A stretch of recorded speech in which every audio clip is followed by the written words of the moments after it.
So why is it that what is happening right now is actually what is happening right now? An easy answer is that it was just predetermined. For determinism, that old philosophical view, it couldn't be elsewhere. But that's something that generates in us a somehow bittersweet feeling. On one side, our brain is pleased to think and work in a reality where everything that takes place is because of a reason that makes us feel tidy and comfortable. But on the other side, this turns into a deep discomfort when we realize that means we are cogwheels in that reality with no free will.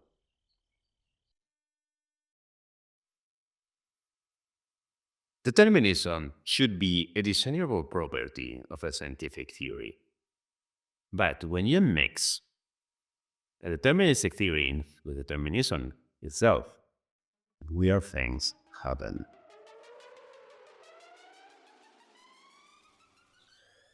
In my previous video, which I link here, I posed a question about the possibility of applying the 𝗭𝗧𝗃𝗀𝗃 principle to predict the future of a system composed by a spacecraft and a planet.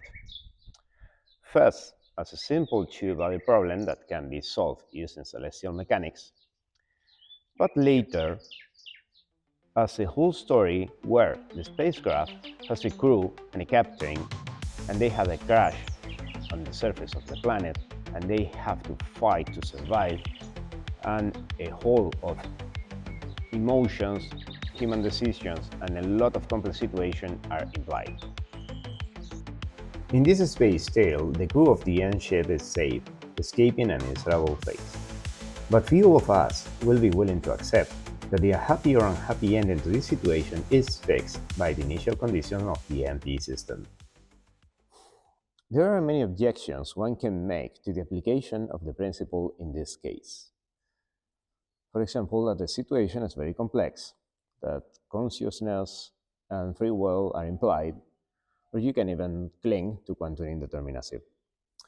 But the challenge I had in mind, and it doesn't matter if you use least action principle or any other one that is deterministic, was starting from the assumption that the theory you have is fully deterministic and unerring. From that, show that there will be situations it won't be able to predict. In both cases, the simple one and the complex one, we do the same thing.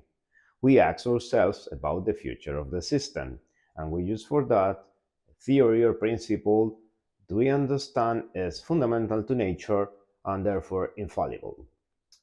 That is, after all, what physics is all about. But there is one loose end here, and it is far more important than it seems.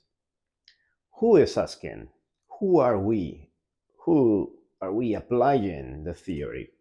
Are we an external entity, like ethereal spectators of this story, like deities in Olympus?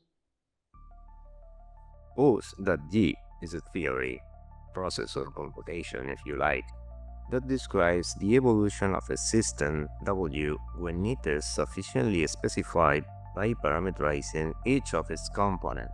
Our system W in the story consists of the planet P and the ship N. The ship N itself containing the captain K, the crew T, and the supercomputer Q.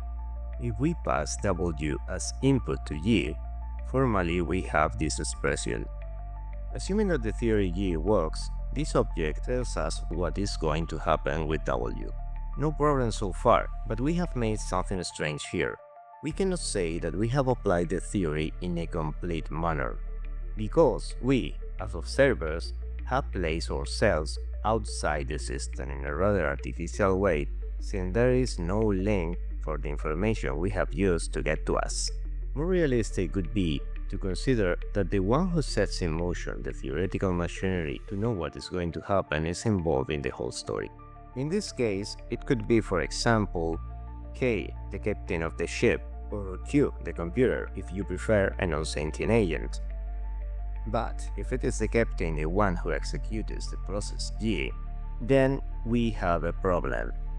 K is executor, but also input. This means G is recursively nested in itself again and again, so that our previous expression becomes this. It falls into a self-contained loop that never ends.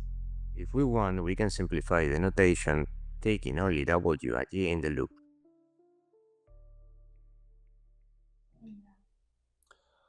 Summarizing, we start from the assumption that the principle makes perfect predictions, free will and consciousness included.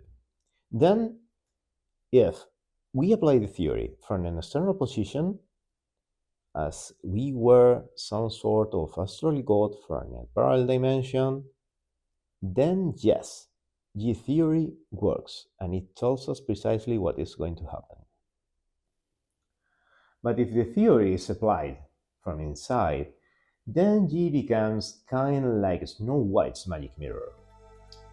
Let's say that Captain K accesses G through his supercomputer Q. Then the captain asks the mirror if he and his crew will leave planet B. But in asking, he gets himself inside the mirror. If theory G works, it will tell the captain what is going to happen. The problem is that the fact of K knowing it changes his actions. Then G has to recompute its last input. This means G hangs up. Or, depending on the situation, it will be unclear if its prediction becomes a self-fulfilling prophecy or an irreparable contradiction, ending in G being inconsistent. For those of you who know them, this type of argument will evoke Gödel's incompleteness theorems. It could be stated like this. If the scientist theory does not include the scientist, then it is incomplete. But if it does include the scientist who applies it, then it becomes inconsistent. Gödel's theorems are of restricted application and formal logic. Well, we could say the universe is not something made of logic. But we could say that the theories we use to describe it some way fall into this category. This is no mathematical proof, and this parallelism is very debatable. But so it is the very grounds on which we anchor a picture of reality. We could also use a more Turing-like description. Then G could be a program which runs on W, which is our universe, and it calls itself to predict the next state of W. And maybe it just gets hung up. What is paradoxical is that the universe indeed possesses an answer, and it does so in a finite time. It delivers it to us exactly in the form of future, and it is made for us to predict it. But it is, however, a hint, given somehow in the form of Zeno paradox, of a possible non-computable process in the physics of our universe. Okay, you can say this is very far-fetched, since there is no such theory as G. But even imperfectly, it is conceivable that this kind of fluke could be present in every process of nature, and it could be also key for a good definition of consciousness. Think that every form of life uses some kind of feedback to persist. It might work better or worse, but it could be understood as a flawed version of this key theory. The reason why I especially ask you to forget about quantum consideration is precisely that I believe this kind of loop may lie at the core of quantum nondeterminacy. Roger Penrose, in some of his works, hypothesizes a connection between a possible non-computable physics yet to be discovered and consciousness problem of wave function collapse.